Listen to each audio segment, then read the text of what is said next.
and welcome back to our channel. And have you missed us? Because I have missed you all. I'm so delighted to say this again to you all. Thank you for coming, everyone, and for everyone who'll be watching this later as well. Thank you for being here. So for tonight's live stream, we have a really special theme to talk, which is about cave expeditions. It is really important for us all, cavers in general. We love to go to expeditions and we love to do new stuff and to work with teams and go together. So yeah, really happy because of the tonight's team. And how do they happen? We'll be answering some questions as well with our really special guests. So we have Leda from Brazil. Yes, another Brazilian, and it's a woman, and she's amazing. And she will be talking with us about the Lights in the Darkness project, a really big project that happened in Brazil, and it's worldwide. So you are going to see a lot of names from other countries as well. And we'll be talking as well with Stephen Macnamara and about the Papua New Guinea expedition that happened in 2016 and 2011.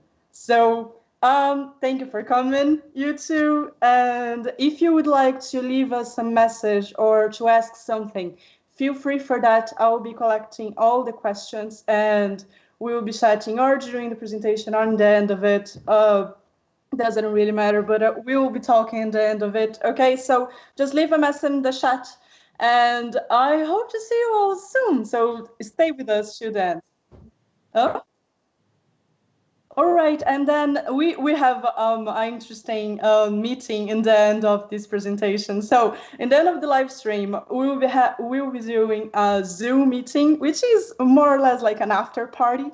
So grab your drinks in the end of the live stream, and we will be seeing each other right after it. Yeah.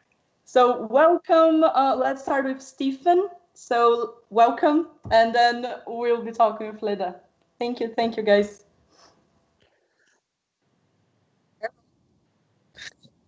Thanks, Camilla.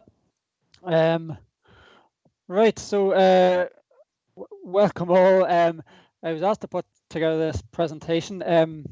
So it's not so much talking about the expedition, because there's been plenty of presentations already about this expedition, and certainly the cavers among you will have seen them at the SOICO, the Caving Symposium, the Irish Caving Symposium.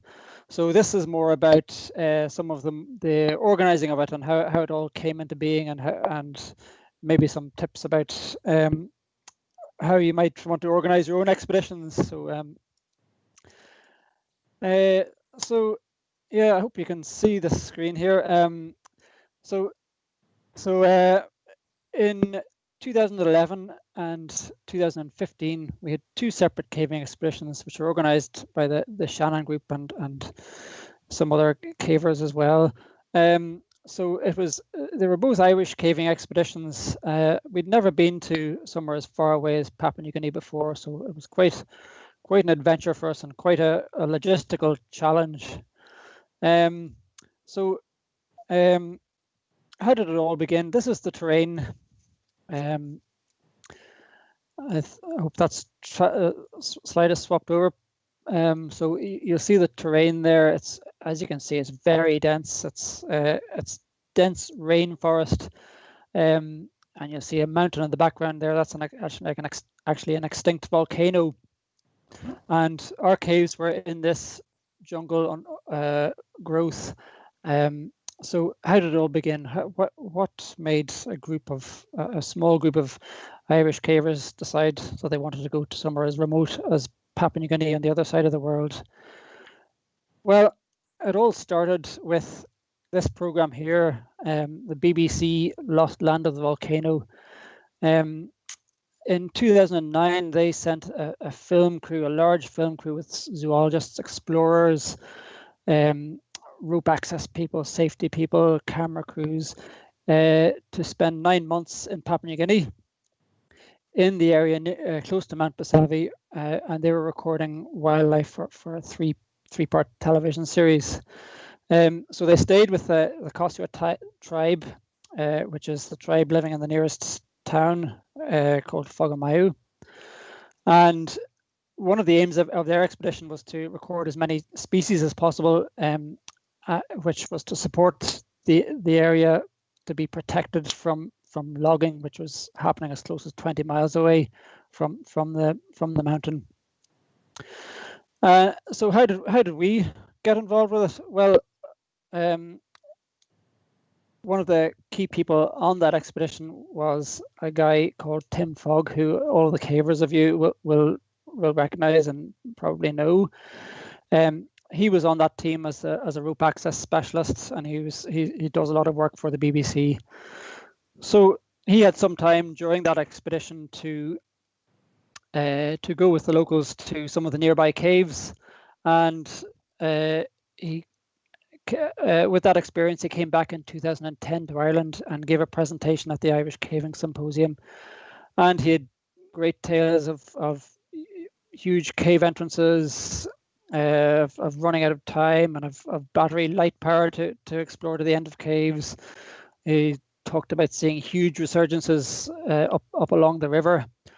So basically, we were hooked, and he basically threw out the gauntlet for anyone who wanted a bit of a challenge to go out and explore this place.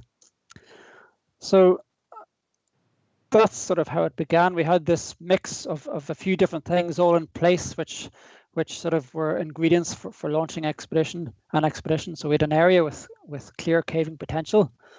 We had an invitation in the Shannon group, and a few friends among us. We had a group of like-minded people who were enthusiastic to do something like this, and we had something sort of close to an aim for an expedition. So that's one of the things, I guess. I mean, anyone can organize an expedition. It's actually not that hard. There might be a lot to do, but it's not that hard. But if you have an area, it doesn't have to be somewhere as remote as Papua New Guinea. It can be anywhere. There's been some great expeditions held in Ireland. We had a Largy expedition several years ago, which was a great expedition. So it just needs to be an area where you know there are potentially some caves. It may even be a shot in the dark where there's a limestone area where you're trying your luck to see if there are any caves there. In terms of the group, all you need is 2 or 3 enthusiastic people to get the whole thing kickstarted, and then you can start bringing on more people. I'll talk a bit more about the aim. I think it's quite important to have quite a clear aim for an expedition. It gives people on the team a clear focus, and everyone on the team should really know the expedition aim and be very familiar with it. Everyone on the team should also have a clear role on the expedition and a role that fits in to working towards that aim. And if everyone is working towards the same thing and everyone's clear what the goals are, then it's good for fostering a bit of team spirit. The aim should be as specific as possible. If it's a caving expedition, you'll want to have some specific caving aims in there. And if you have a clear aim, it really turns a caving holiday into a caving expedition. The aims themselves need to be the usual things, the smart, specific, measurable, achievable, realistic or relevant, and timed. And obviously, if you're looking to get any funding applications, that's usually an expectation that you have a set of aims. So just to give you a flavor of what some of our aims look like, we had quite a few in this expedition. These are a few of them for an example. So obviously, establish relationships with local tribes is one. Conduct a surface survey of the areas visited, and explore the caves, obviously, with several more. Now, because this was quite a big expedition, and we're actually asking a fair bit of money from our primary sponsor, the SUI, we broke these down into quite a bit more detail. I'm not going to go through these one by one, but you sort of see that's the sort of level we went to. So, for example, there were specific aims that we would, for example, survey and map every single cave we visited, get GPS coordinates, produce maps, all that sort of stuff. So, obviously, if you're organizing a closer expedition to somewhere like for example, France or Ireland, you probably won't need to be as quite as detailed as this, but you still should have a clear objective in mind. Otherwise, the expedition won't have much focus. And you should be realistic. Don't put down things that you'll never achieve. But you should try to be ambitious as well. So once you've got your aims set out, or perhaps in line with deciding on your aims, you need to gather a team. These are the two teams that we had in our two separate expeditions. The top left there is our 2011-12 team. So you'll see it's quite a small team there. We had 6 people from Ireland, 1 person from Germany, and then a couple of others who were living in Australia. And then in the bottom right here, we've got the 2015 team, which was a bit bigger. So one of the first things you need to sort of think about is and it's quite an important decision really, is your team size. It's your expedition, so you can decide to invite as many or as few people as you want, but generally for a recce expedition, which is maybe high risk, and when I say high risk, it may be that there's a risk that you won't find any caves, or there's a risk maybe that it's difficult terrain or it's very remote. And if it's an unknown area, you might in that case want to keep your expedition quite small, your team quite small, because small teams are more light-footed. They're easier to sort of keep together, easier to keep focused. It's easier to react to change your course, to react to changes in plan or to mishaps during the expedition. With a small team, it's easier to deal with things like that. You can go for a larger team if you want, if it's for example, if it's a well-known area or well-known caves and you're going back to visit an existing cave that you know about, or if it's low risk and you know that there'll be enough for everyone to keep everyone busy, then you might want to go for a larger team. Larger teams are more difficult to keep together and stay focused, but the advantage to larger teams is obviously there's more people there to do work, to do surveying, to do caving. So we went for, in that sort of way, we had a smaller team the first time around when there was a lot more unknowns. But then when we came back in 2015, we knew the area, we knew what the lay of the land was. We were comfortable taking on quite a few more people. So who to invite or to accept? Well, these sorts of people here are the types, I guess, you'll be wanting to get on your team. Again, it's up to you who you decide. You very well may get requests from some people to come, and you might have to turn them down. I would suggest you need to be careful about the numbers, because it's very dangerous to just open it up to everyone, and it becomes this monster of a thing which is very unwieldy. So make sure you, if you can, get to know, if you don't know them already, get to know the people who are going to be on the expedition. One thing about, you don't have to go for hard cavers. Good team players and good people for boosting camp morale are just as important, probably more important than having hard cavers in a team.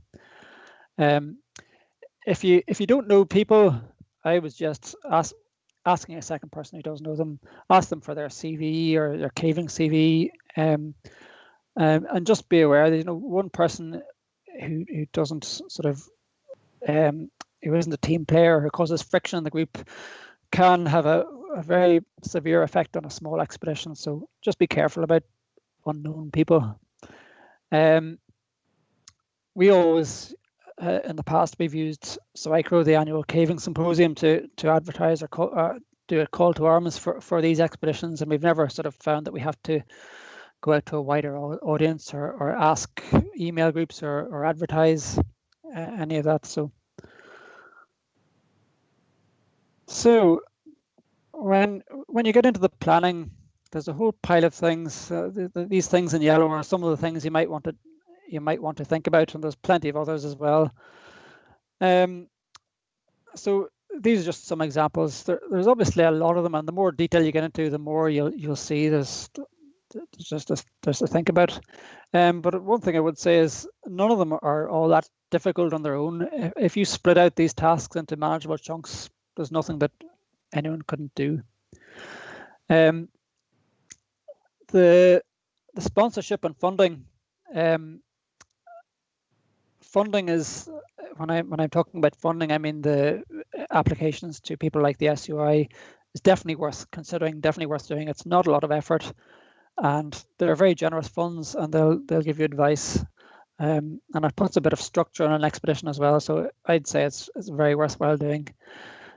Sponsorship, it's up to you. Sponsorship, I always see as a bit of a double-edged sword, because once you do have sponsorship, it means that you have commitments, and you have to get photographs of company logos. You have to report back after the expedition. You have to do advertising, all that sort of stuff. So you should really ask yourself, do we really need sponsorship in everything? Chances are you probably will need sponsorship in some areas, but when you're coming down to every last nut and bolt of the expedition, every little chocolate bar you're bringing with you, do you really need sponsorship for those sorts of things? Maybe you do, but think about the commitments you're putting yourself under. So research is obviously a big thing before you start the expedition, when you're in the planning phase.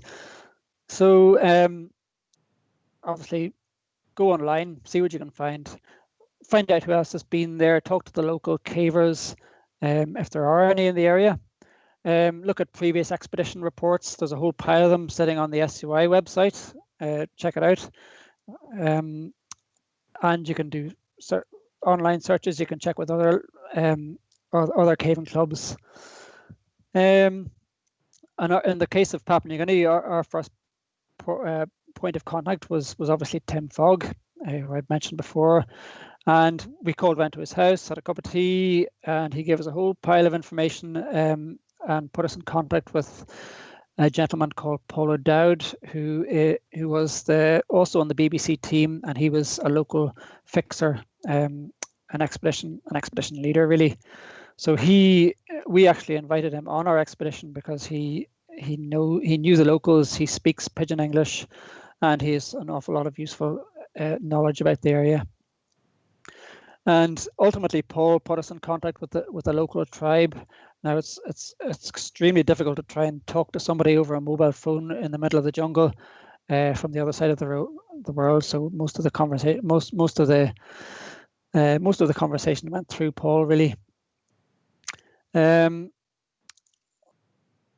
So part of the planning is obviously meetings as well. You need to meet up with your team on a fairly regular basis, I would say.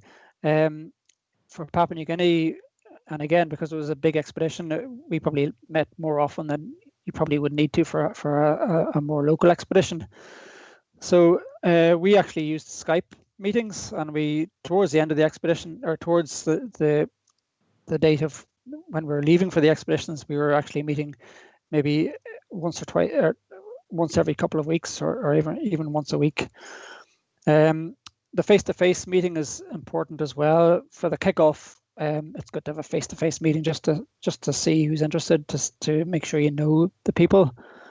So, and then finally we did have some training sessions as well. So we had some meetups in Fermanagh to go caving and to do some surveying and various things like that.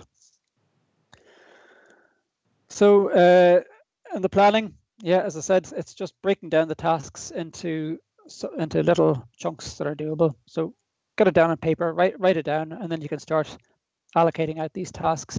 Use the members of your team. Don't try to do everything yourself, or to have one or two people doing everything. Try and give everyone a task to take on. That means you get involvement from everyone, and everyone's bought into it. So one of the first things you need to do, obviously, is work out where it is you're going. So for Papua New Guinea, for those of you who don't know, it's just north of Australia. So this is Papua New Guinea here. There's the capital, Port Moresby. If we zoom into that, then we were going to this village called Whagamayu. So you'll see here that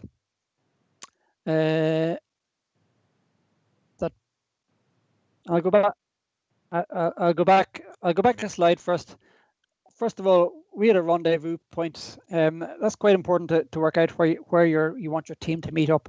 So as I said before, we had people traveling from Ireland, from Germany, from Australia, from New Zealand on our second expedition. So we decided that our rendezvous point would be Brisbane. So we chose that because it's easy to get to there. We want everyone to get on their own under their own steam to the rendezvous point. We could have chosen somewhere in Papua New Guinea, but it's more risky there because the traveling within Papua New Guinea is quite funky, and you don't really want people to be traveling on their own, and because the chances are somebody wouldn't make it and then we'd be stuck in Papua New Guinea.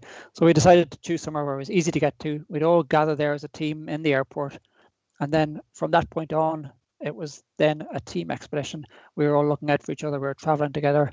So that's really when the expedition started. And the same on the way back. We all got ourselves to Brisbane, and then people went on their own ways back home. So zooming in again to Papua New Guinea, you'll see here that there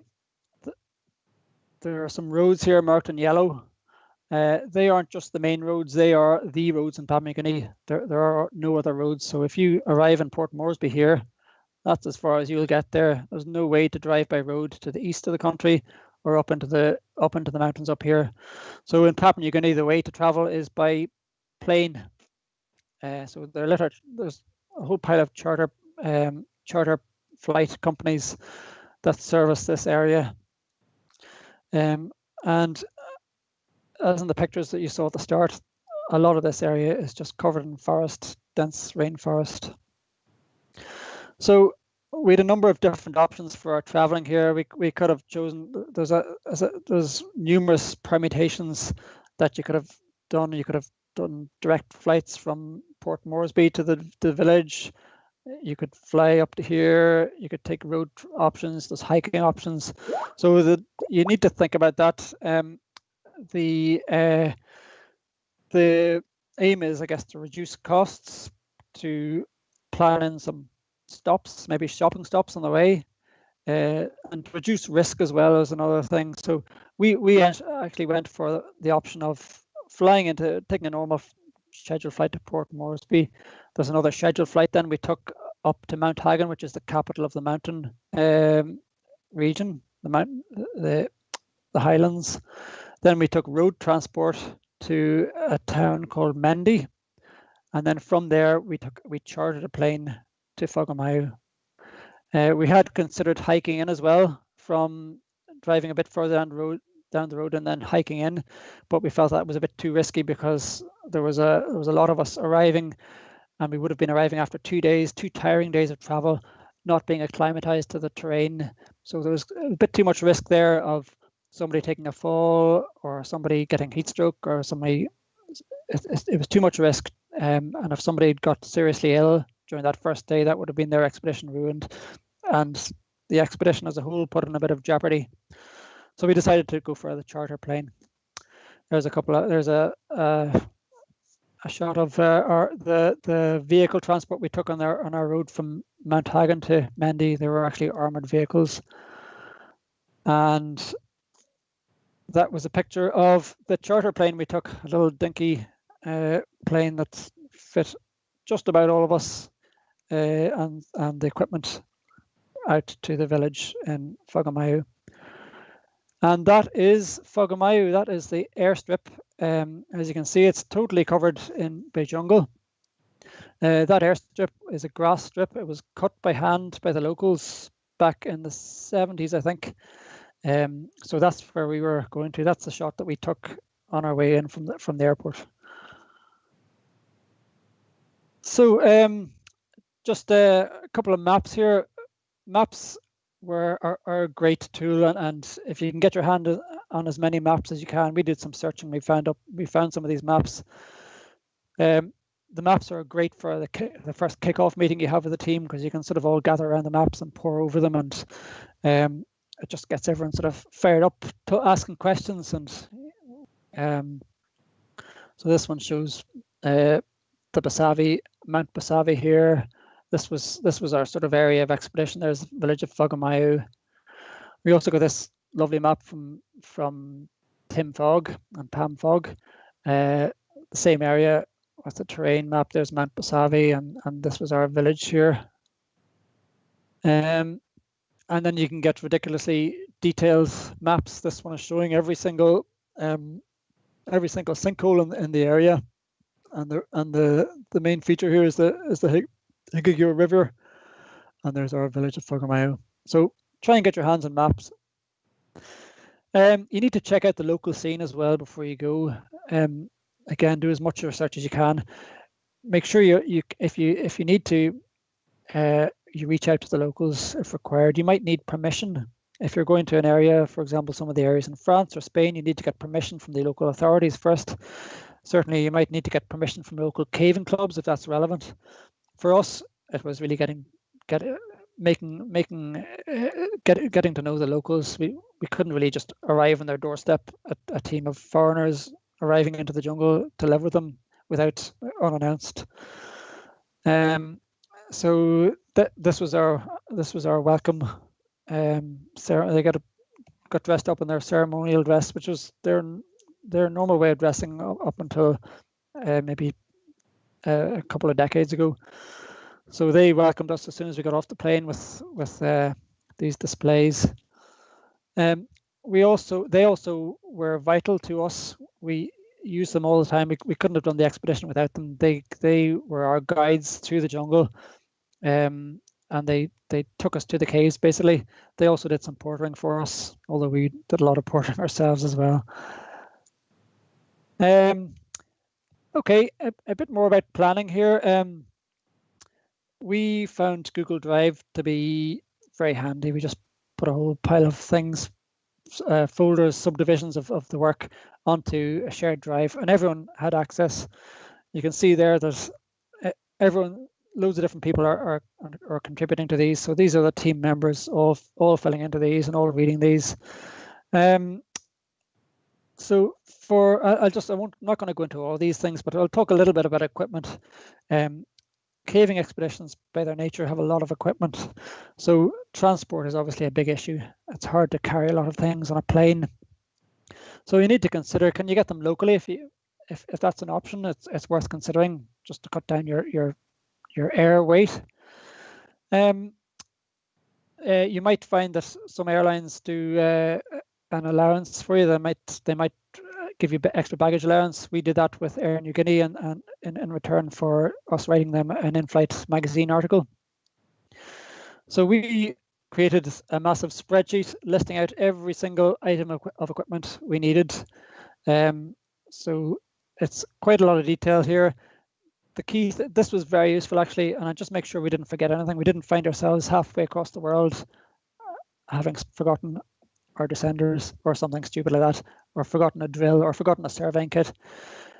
So it allows us to make sure that happens. And also we put someone down against each of these items, so we know who's responsible for bringing that item.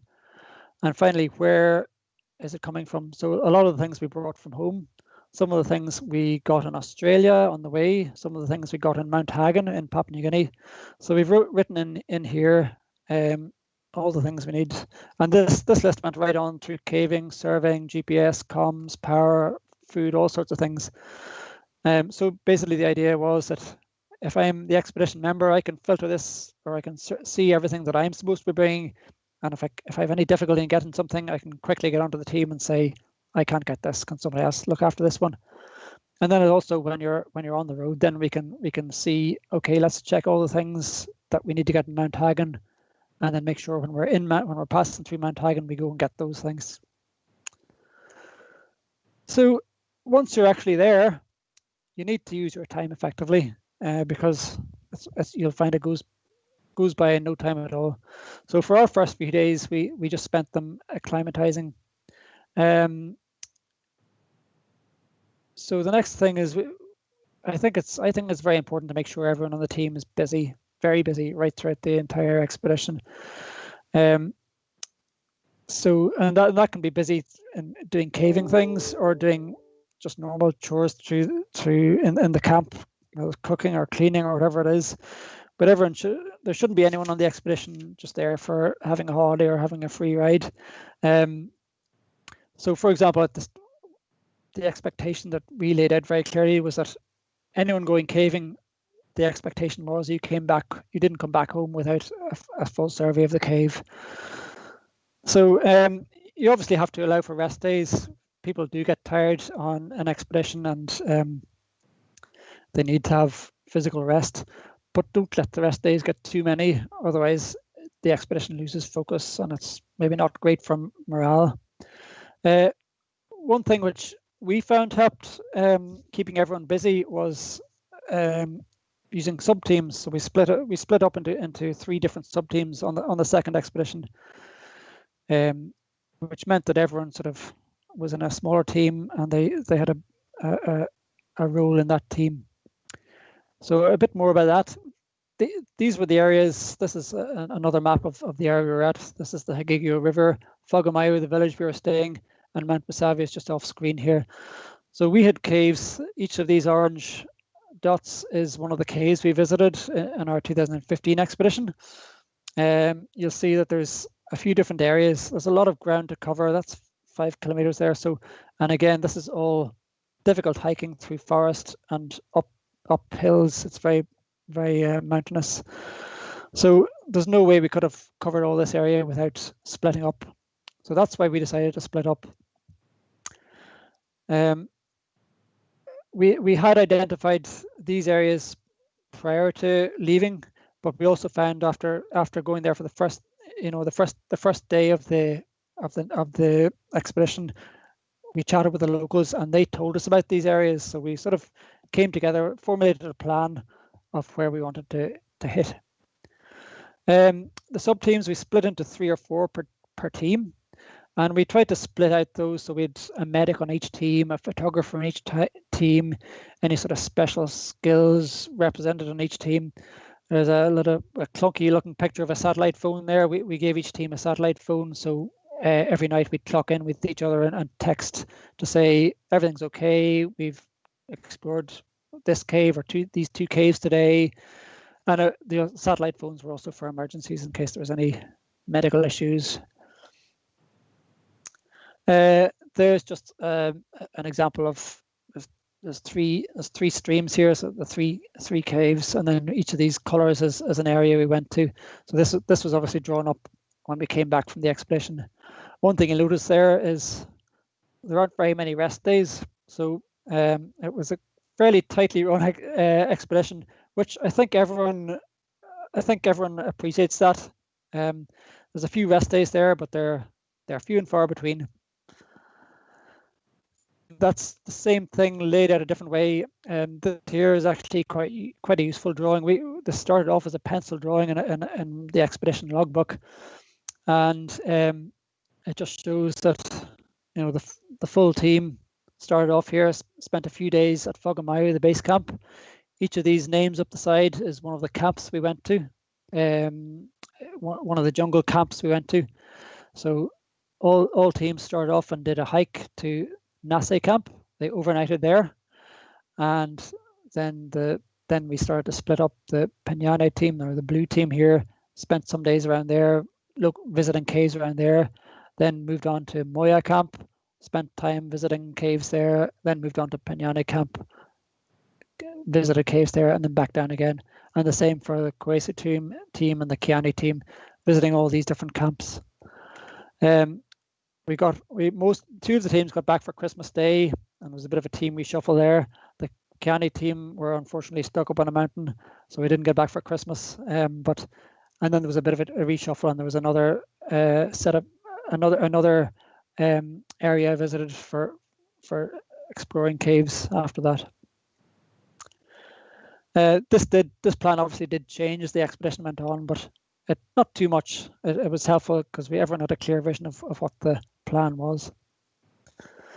There's a picture of us on our camp. That's the full team assembled at Nase camp, which was our first camp, our first excursion into the jungle. And after that night, we all split up and went our separate ways. While you're there, it's important that you document the expedition. Why? Because it's nice to have a permanent record of achievements. It's great to be able to look back several years later or decades later even and see what you've done. It's very helpful for others who are trying to organize an expedition to the same area. It's usually needed for talks or for sponsorship, and it's a requirement for funding. They certainly are if you're exploring a new area. One thing I would suggest is that you make sure everyone on the team knows how to survey before you go, before you leave your country. We did a survey. We actually ran a survey training get together in Ireland before we left, so everyone had a good idea. But it's a waste of time to try and teach people how to survey on their out in the jungle. As I said before, everyone was expected to come back from each trip with a full survey. We tried to make a habit of transcribing our notes and drawing up the surveys every night at the campsite, because otherwise people forget, and it's hard to make out survey notes from 6 months ago. So surveys are important because they're the most important hard evidence of what you've actually achieved. So it's what you'll be presenting to expeditions after you've come home. A few shots there of us, Seamus there serving up to his neck in a cave. There's some survey notes. We got these books and everyone came back from caving with these sorts of notes. And there's totting up some results and drawing up some surveys at the campsite that evening. And hopefully what you'll end up with is a nice looking survey which goes into a report. So we, as part of the report as well, we were able to present this table showing all the lengths and the number of caves we surveyed. So over the 2 expeditions, we surveyed 51 different caves and a total length of almost 15 kilometers. So these are great stats to be able to show, yes, we've actually done something here. Logbooks are also pretty key. You should really try to keep your own personal diary. Well, it's up to you really, but I would recommend it. And I think everyone who did thought it was a good idea, and it's good to encourage others to as well. It's, if anything else, it's a good de-stress at the end of a hard day. You can we all retired to our hammocks and wrote up our survey books, so it's a bit of time for yourself, so you can think about what went on and what you might want to do the next day. And they're very useful when you come to writing up reports, because you can check with people, what day did that happen on, or what did you do this day. We also kept a group expedition log, so that would sit out at the campsite table, and anyone could just pick that up and write in the caving trip that they did that day, or take down survey notes, and everyone was encouraged to do that. In my opinion, a good logbook is better than a photo album. It gives you the real details of what happened. So photographs and video are obviously important as well. It's worth spending some time getting good shots. I have put in as well, it's careful that you don't spend too much time. If it's an exploratory caving expedition, you don't want to be spending the entire time taking photos. Now, I know Leda will be talking later on about a photography expedition, so that's probably a different kettle of fish. So you probably do want to spend more time photographing on that. But for us, we had a couple of very good, very efficient, and very professional photographers with us, and they took photos as they went, but they were very much a part of the team, doing the same caving as everyone else. And then when they'd found towards the end of the expedition, when they'd identified some pretty caves, they went back and dedicated half a day or a day just to going back and getting some good shots, getting some good poses, and it was worth it because we got some fantastic shots. Videos can be great. Just taking short snaps, or short bits of footage to capture an atmosphere or a sound. They can be great as well, and they're great for presentations as well.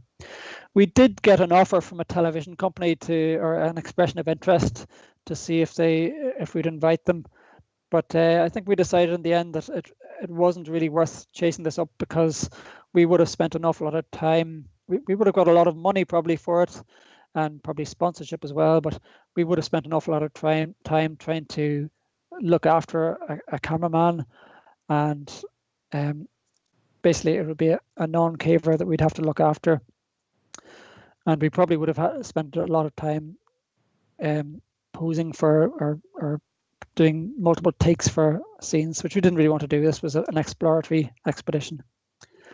So I'm just going to finish off with a few of the photos we did take, and these are mostly courtesy of Axel Hack and Jack Healy as well.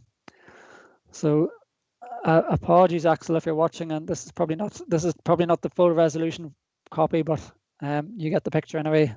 These are there's somebody serving there in a beautiful entrance. This was typical jungle terrain. We typically had a day of walking to get to the caves, and this was the Henemo Creek close to the village, which we had to cross every time we left the village. Some of the river crossings were waist deep, so they were quite fun. That's a somewhat staged photo, but it's still very nice of a cave with one of the locals in traditional wear, traditional dress. And there's one of Axel, photographer, rigging into one of the caves. And finally, this was our final night. There was a big sing for us as we were leaving, and this was this went on late into the night, and there was a huge dance and a spectacle and a fire, and this was the local Kosua tribe sending us on our way. So that's me. If anyone has any questions, you can leave them to the end, and I'll do my best to answer them.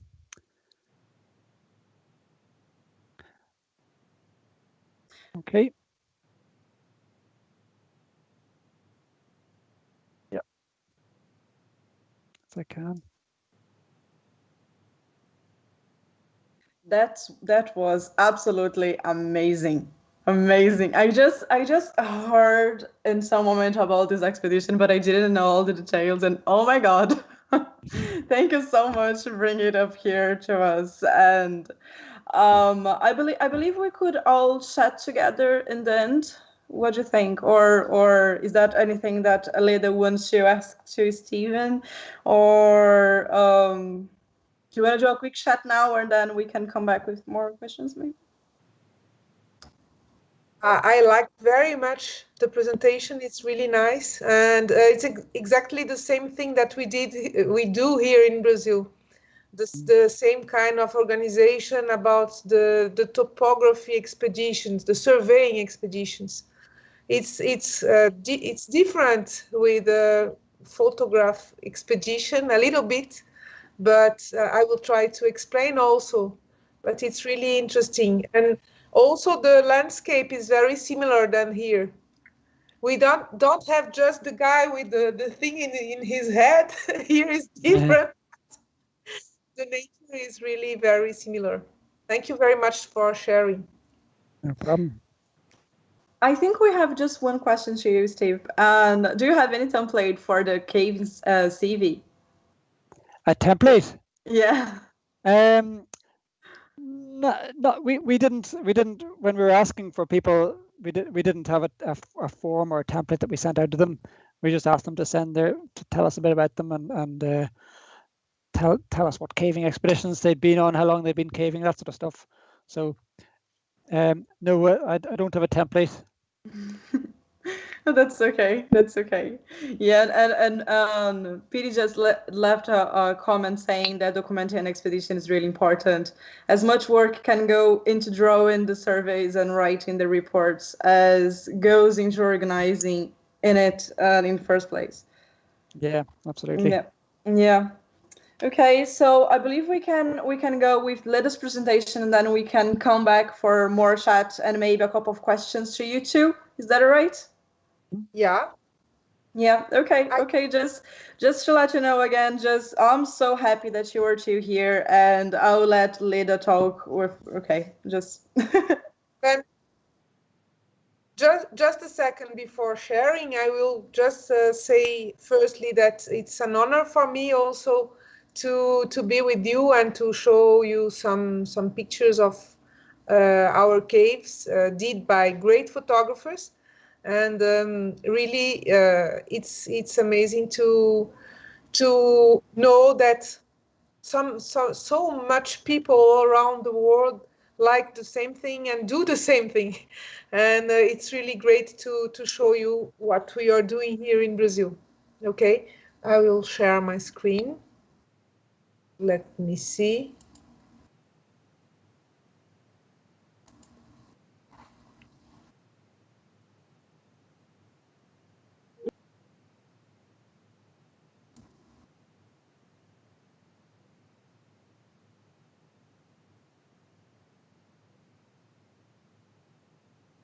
Okay, then some years ago we had an idea to do this project, Lights in the Darkness, Luzes na Escuridão. Then firstly, to explain you a little bit about the context. Here in Brazil, we have lots of caves in lots of different kinds of rocks all around Brazil. It was 17,000, but now it's over 20,000 caves spread all around in all Brazil. And we have here all the places where you can find more caves and there's no exploration yet. But we have lots of work to do in surveying and exploring.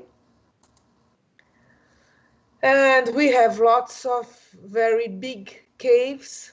All these pictures have been was done during the first expedition. This is a cave called Lapa do Janelão in Itacarambi, Minas Gerais. And we have also narrow passages. I know that for some people narrow is less than this, but we have also narrow passages and breakdowns and underground rivers, and also delicate and original formations. And as you know, cave photography is a very different art. It's completely different from the normal photography, the outside photography, because you have to light all the room and to let it very shape everywhere. And it's really a different art. And it's not so easy because you have a very different kind of rocks, and the light, the colors are different. The light is not the same in each place you do a photo. It's very original. Each place is completely different. And you have also the water, sure. And then we had the idea to do a book with photos from the most important photographers we knew around the world, and to take photos from the most beautiful caves of Brazil, because we have also some cave photographers here in Brazil.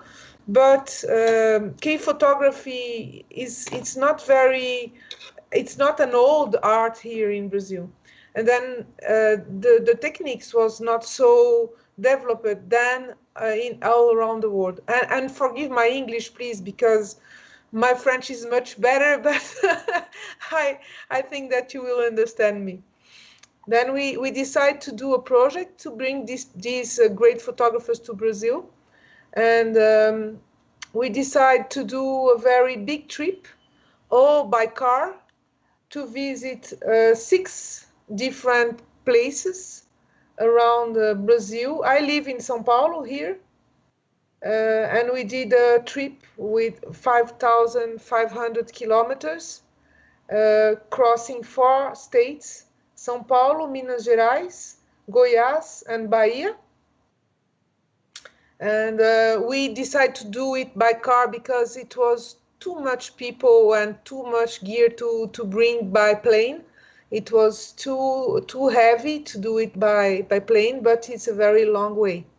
And we did all after 2,000 kilometers back, then it was 7,000 kilometers all the trip. And this first trip, the objective was to do a book. Then we did a very nice book in Portuguese, English, Spanish, and French. The book was launched in Australia during the International Congress of Speleology, and also in Brazil and in France.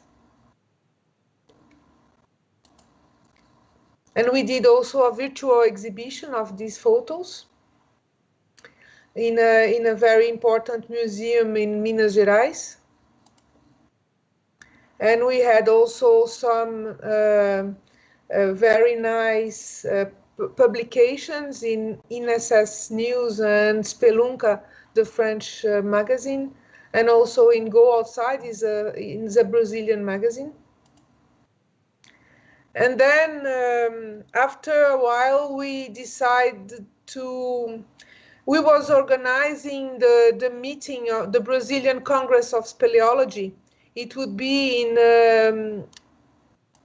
in this region, Mato Grosso do Sul. And we decided to invite some of the photographers to participate to the jury of the cave photography competition. And I was talking with Alan, he's a good friend, and he was my co-author for the first book.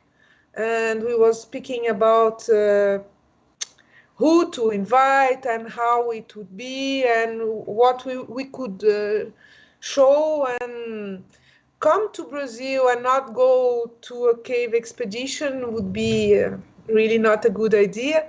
And then we decided to invite them to do the second expedition to a second book in a different region, now in the west part, center-west of Brazil, and the states of Mato Grosso do Sul and Mato Grosso. It was less kilometers to walk and nice caves, not so big than the first ones, but really beautiful. And then I will show you some pictures. Then this was the idea to know this cave. One of the caves was the Blue Lake Cave in Mato Grosso do Sul. Then we decided to visit 24 caves. The expedition was a little bit not so big. The first one is 27 days, and we decided to do it just 3 weeks and not 4 weeks. Because I think that people was really very tired in the first expedition, because it was so many kilometers that you had to go into the caves to visit or to be driving, because we had cars and we was all driving and doing everything we need. The first expedition we was 17 persons in the expedition, and the second one we was more or less 30, because we bring much more people to help. And then who we invite? We invite Kevin Doney. I think that he's hearing me just now. He's watching the live. Then he is American. He's a great photographer, and he has more than 2,000 trips to caves around the world. And he wrote and published more than 300 articles, and he has lots of photos in museums and everything. And he's a good friend, because he came also to Brazil in 2010, I think. or before, maybe 2007. I think that it was 2010. And he did a workshop here in Brazil. And he has also lots of friends here also. And we invited him. He is the guy who was in charge to do the caves of planet Earth, as you've never been seen before. It was four CDs, I think, DVDs. And he also is the guy who did the first photos from for Nika Cave. And he's the one who did also Lechuguilla Cave book. This is one of his photos, is the Blue Lake, another Blue Lake cave. And we invited also Philippe Crochet. He is a French photographer, and he has also 40 years of experience all around the world. And he did also great books. He organized the first meetings of international photographers, of cave photographers in France. And after he went to all the meetings of cave photographers all around the world. It's one of his photos from this expedition. Another photo. This is me here. This is you can see that it's a limestone cave. It's not sand. It's a sandstone cave, not limestone. And we invited also Shaba, Egri Shaba Egri, in fact. He is from Hungary, and he is a specialist about 3D photos. This photo is also from Brazil, Pitangueiras Cave in Bonito. And here is one of his photos. These are bats. And all these sandstone caves has lots of water and very, very nice reflections. And not last yet, but we invited also Miriam Widmer. She's a chemist, but she's also a good caver. And I met all these photographers because I was her friend from Miriam, and we was together in a meeting of cave photography in Turkey, and I was helping her to do photos. And then in one night I decided to show some pictures from Brazil. And after this night, lots of people came to see me and asked me to organize this expedition. Then it was because of her that all the expeditions arrived. And this is one photo from me of a cave in Mato Grosso do Sul. And you can see a very nice photo. For me, it's a really nice photo. You can see that ice and water is the same thing. It seems ice, but it was water. And in Brazil, you know, you go to a water cave, the cave with water, it's really very, very good, because the caves are hot, are warm. And we invited Victor Ferrer also. He's a Spanish guy, and he worked all his life with advertising, and he published maybe 40, I don't know, 19 cave books, but it was 19, maybe now more, because he's I think that one of the people who published more books, cave books all around the world. And he has a very nice project called Mediterranean Caves. And his photo from the Blue Lake Cave I showed you in the beginning. And we have been in very nice places. This is the place called Abismo em Umas. It's a pit 72 meters deep, and you arrive in this place with this blue lake, and into the water you have cones, you know, like I will try to show you a photo, you will see. And we invited also the Brazilian photographers. Ricardo Martinelli, he's a dentist, and he works a lot mapping caves also. He's a vet. And also reflections, he's a very good photographer in Brazil. And Daniel Menin, I think that he did also a live presentation for you. Then you know more his photos. I like very much his photos because he do photos of action, and he's always with me in my team, and he's always doing also very quick photos. As Stephen explained, we need when we are doing exploration and topography to have very quick photos because we don't have time to do really big photos with 1 hour for each photo as we did to the book. And here is another cave called Gruta das Fadas in Bodoquena. And also Ataliba is another photographer. Then we had 4 international photographers and 4 Brazilian, more 1 underwater photographer. This is the 4th Brazilian dry photographer. This is a photo from Cerquinha Cave. Very nice cave in Mato Grosso. I did the map of this one. And Dente de Cão, very nice roofs. And here is the diver, Marcelo Kraus.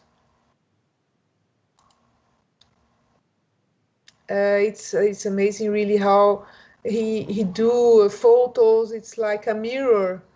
It's the same when you look the water by outside, you can see a mirror, but when you look by inside also. And this was formations, and the level of the water grows, and all this part of the formation stays down, but it was formed outside of the water. You can see the stalactites here. Some photos from Marcelo. And these are myself and Alan, the authors of the book. And this is all the team during the last photo, and all the drone also. Then we have here all the Brazilians and the international. It was hard to get the flags of everywhere. We did like improvisation to have the flags. But it was very funny. And this is the book we will publish. We are just waiting for sponsors. We have already all the inside is ready. This is a fake, it's not a real book, okay? But it will be like that. And I knew that you would love to have some informations about how we did it, and I have some photos of the making of.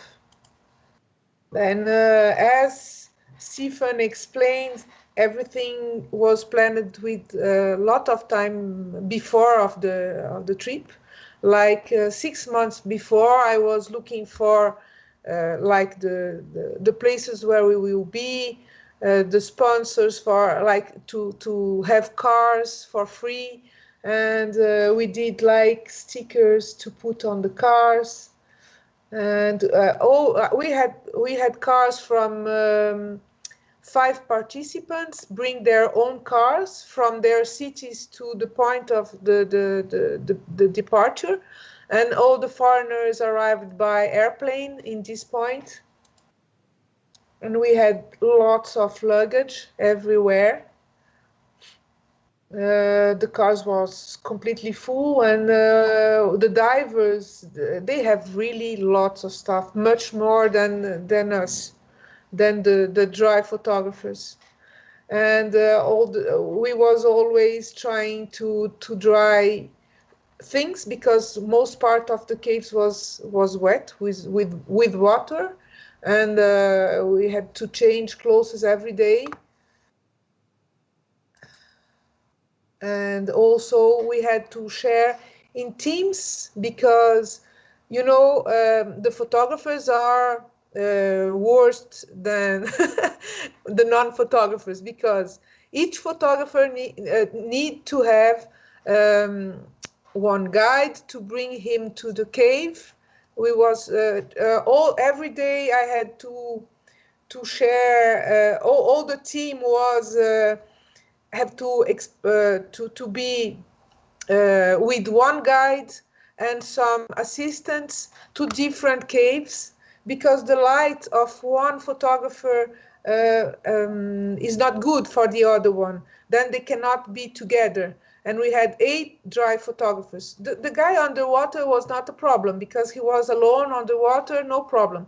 But for us, we had to have 3 guides every day and more assistants, and the guide bring 2 teams to each cave and to put them in different places to be alone and to work alone and to do the photos. It's really not a very easy thing. And we had also some different situations with places where you have to cross, you have the boat to put on the water, and to do a very nice photo with the boat on the water, you have to have a special permit. Then we got all the permissions before going to the expedition. And even when we arrived there, I had to go personally to some special places to ask to special permissions. For example, to put the boat on the water, it was not permit. Then it was hard, but to do an expedition, you have to have a lot of patience, and to have also very nice a nice team who understands and who do what you have to do. And it was really very nice, because all the foreigners, they were so used to go in international expeditions that they was every day, where do you want me to go? Then it was easy, because each one I could put in one different cave, and they was all very happy.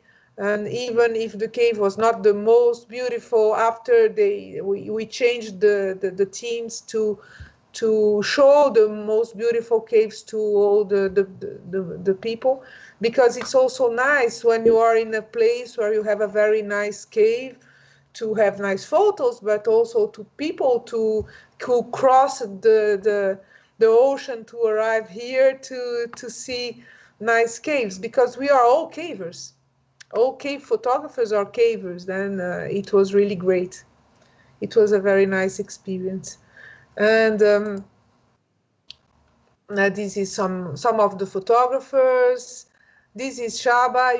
He liked very much piment, you see. We ate a lot, and we did lots of photos from birds. This was try to use a special cover to do underwater photos with a normal camera. We got a sponsor, was Oltex. It's a specialist to do this kind of things.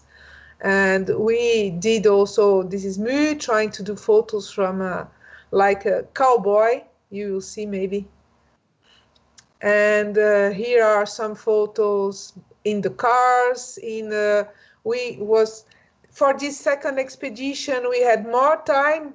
Then we had time to go to some waterfalls to take it was like 3 days of work, really, and 1 day of freedom. I did it for the second expedition. For the first, it was not possible. It was just car and cave. For the second one, I learned from the first that it's very important to have people very happy, and all the photographers want to go to the caves and do photos every day. But the people who are helping They want to have freedom sometimes, because it's really not so easy to stay hours and hours and hours awake, completely stuck in a position. Don't move, one more photo, don't move. It's always the same, and you stay like 1 hour, 1 hour and a half in the same position. It's not easy. But we ate a lot, as I told you. Also, we had very nice and funny moments together. And this is because we have been also in the same period that the Brazilian Congress. Then we had some presentations there, and we had a presentation of Shaba here, because he's the guy who take cares of all the caves of Hungary. He and his wife Shari, she's here, and he did a presentation about how they managed the caves in Hungary. It was very interesting. Then we had the first days was very difficult for me, because it's already difficult to have an expedition, just expedition. You cannot believe how it is when half part of the team want to go to the Congress to see something or to present something, and you have half part of the assistants who are going outside to see another thing, you know. But we did well, and we survived to the Congress, and he is Alan, my co-author with the Barb. And I know that in Ireland you also like very much beer. In Brazil also, I think that this is a very common thing between our populations. And we, after caving, all the photographers put their photos on the laptops and showed us the photos we did all during this day, and charge all the equipment. And during this time we was all drinking beers and having fun. And some of the free days we did 2 times. We have been to the flotation rivers. In this region of Brazil, you have Bonito and you have Nobres. There are 2 cities where you can do flotation. It's touristic flotation. Then you arrive in a place, they give you all you need, you know, and then you go into a river and you have lots of fishes and things. And in some places you can go down in the river like 900 meters into the water to see the fishes, and it's really, really very, very beautiful. You should do it. And one day we also decided to go to Pantanal, because it was really near, like 2 hours or something from where we was doing photos, because the Pantanal is the biggest planície. I don't know in English this, but a very flat territory where half part of the year it's under the water, and the other half of the year it's dry. But there's lots of animals there, and everybody was very curious. And we crossed all these cows, because during the dry, the wet season, they have to take out the cows from the places to put in a highest place, not to be underwater, all these cows.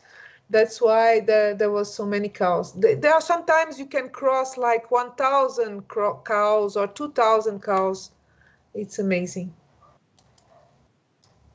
And they was doing photos, but you know, it was all the expedition we had cold weather, cold for us, not for you, but cold, like 15 degrees. Just one day, it was the day we have been to Pantanal. It's a pity, because all the animals was very like freezy. And look, some animals we saw. There are photos from me. But we have lots of photos of animals also, but I didn't bring because it was too much time also. And some insects, these are in caves, these two of them. This was in a cave also, in the entrance. And this is a very common here in Brazil. When you walk on this one, I don't know, this is a grillo, I think. No, it's not this one. There's another one who, if you walk on it, the smell is very strange. And these are some pictures of our team in different places, having fun. And this is all. I bring it here. I hope that you enjoyed the images. Let me try to. Wait a minute. I don't know how to do it. Maybe no, share, not share. Okay. Thank you so much for your presentation, Leda. Oh my God, every time that I look at your presentation, I need to hold my chin because it just starts to fall when I start seeing all of them. And it just reminds me how I'm missing Brazil. Oh my God, it's just all really amazing pictures. And there was some comments asking if you're planning to do a third expedition. Oh, you know, I'm looking now for the sponsors to publish the second book. And if it worked, really, I hope that I will get the money before the end of this year. I would like to launch it in the end of this year, and maybe do also a launch in France, because next year we will have the International Congress in France, and it would be great for us to launch it also in France. I think that next year I will not do an expedition because of this French Congress, the International Congress in France, because I work in a company, you know, and I have to work. I have just one month of vacations in the year, and my month will be to go to France. But maybe in 2022, I will maybe organize the third expedition if everything goes like I am thinking about. And maybe in Amazonian forest, you know. Oh my God. idea, yeah, my idea is to go to Pará. It's a very special place with lots of archaeology, paleontology, and very nice caves of sandstone and limestone. That's my idea. That sounds a great idea. But I know that in Ireland you have lots of cavers, and we are planning to do some cave expeditions here in Brazil, but not for photography, just for do survey. And feel all invited. If you want to come to Brazil, you can contact me before, and we can see if we are doing some expeditions, but it will be always like short expeditions, not very long, because the longest will be like 1 week, because I don't have time. I have to share my vacations, and it's not so easy. But sure, we will have some expeditions here in Brazil, and you are all invited. That's amazing. Thank you. I don't know if Stephen has some questions to do to you. Can we stay all together here? Yeah. Hello. Hello back. Hello. That was amazing presentation. Thank you. The photographs were amazing. I felt that you had slightly more photos than I did, but they were amazing. I have lots and lots of photos. If you want, I can show you more. But I think that we have a special time to stop, and I don't know. But I would love to invite everybody to take a look on our site.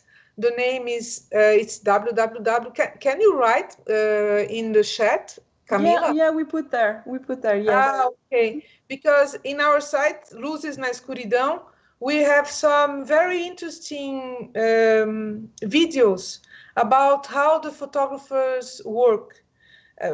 Each photographer, we have a video for each photographer explaining how he does his photos. And in the end of each video, you have some photos of each photographer. And this is it's a nice thing to take a look. And we have also a photo gallery and some other informations that should be interesting for everybody. Oh my God, thank you. Yeah, it might be helpful, for people to see the other videos and the other materials as well. Great. Yeah. And Steven, when will you come to Brazil and we can do an expedition together? Oh, when this lockdown finishes, maybe. It'll be great. I've never been to that part of the world at all. So Camilla has told me about the great caves you have over there. So maybe one day it'd be lovely to take a trip over that way. Great. Yeah.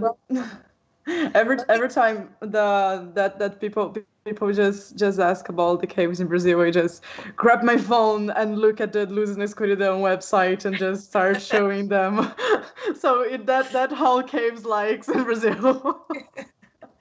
Yeah, the thing that people are always like, the Europeans are more like, oh, it's so hot, it's so warm, you know. I did all the clothes the people was wearing during the expedition. We did it them in Brazil because the things you wear in Europe are too heavy for us. We have here to have very light tissue because it's for me it's good, but for European they was sometimes without one part of the dress because they cannot stand with this weather inside. In some caves, in Amazonia, the caves are 28 degrees Celsius. And in this part we have been, it was like 25. It's not very common in Europe to have these temperatures. Yeah. And Stephen, how was it in Papua New Guinea? Papua New Guinea was, it wasn't as hot as that, but it was not far off it. We caved in sort of boiler suits, so it was a light oversuit. Not I guess some cases we might have worn t-shirts, but and the water was sort of body temperature, about just below body temperature, so very warm for us. I mean, in Ireland we're used to single figure degrees. Same problem. So, yeah. Okay. Yeah. Okay, so let me just check if we have more questions. If we don't, I would like to invite everyone to join the Zoom room that we have created. Actually, Leda have created and had created, and now we can join there and to have after live stream talk with some booze and beer and whatever we want to grab. And so I would like to thank you two so much for being here today, and I'm just delighted to say thank you, really. And thank you, Paul, come here. Yeah, thank you, Paul. Thanks, Paul. Your job is great. Thank you very much. That's okay. So, but thank you, Paul, for sorting everything out and to put us, live and to make sure that everything was working properly. And because I'm just hosting here, really, and I called people to join us, and that's all. You were doing all the job, so thank you so much. And so, yeah, just. Come join us in the Zoom meeting room, and let's grab some beer. Did you put the address of the Zoom in the chat? Yeah, we did. Yes, Great. Yes. Great. So we can have a chat there. So just for you all know, now our live streams will be happening in 1 week. We are doing this, and 1 week we are not doing this. So it's yeah, we are gonna have a break to have this in long term. So now we are going to have the other week we won't be meeting, unfortunately, but the other one we'll be together, and I will let you all know about the theme on through our social media, and WhatsApp and Facebook and Instagram and everything. So, and if you have any suggestions to send to us, feel free for that, please. And if you would like to present something, just contact us. We'll be more than happy to have you here. Okay. And thank you all again. And let's go to the Zoom and party after. Just before we go, I would also like to say that the SUA has a literary contest that's ongoing, and it's due to close on the 4th of July. So if you have any caving stories that you would like to submit, you can win a £30 voucher for Starless River, I think it is. So don't forget about that. There's still another week or two left until the closing date. So make sure you get your entries in. That's amazing. It sounds amazing. Everyone wants you in that. Can the commentator participate? That's the right commentator. No, I don't think it would be fair. But anyway, participate, guys, please. All right. Okay. So thank you very much, Camila, for the invitation, and hello for all the people from Ireland. And it was really a very big pleasure to be with you. And come to the Zoom, and you can ask everything you want to us. Okay? We will have some photographers also in the Zoom. Yay! Perfect. Okay, great. Great. Thank you. Thanks. Great. Thank you. Bye-bye. Thank you. Bye. Thank you. See you in a few minutes. Bye.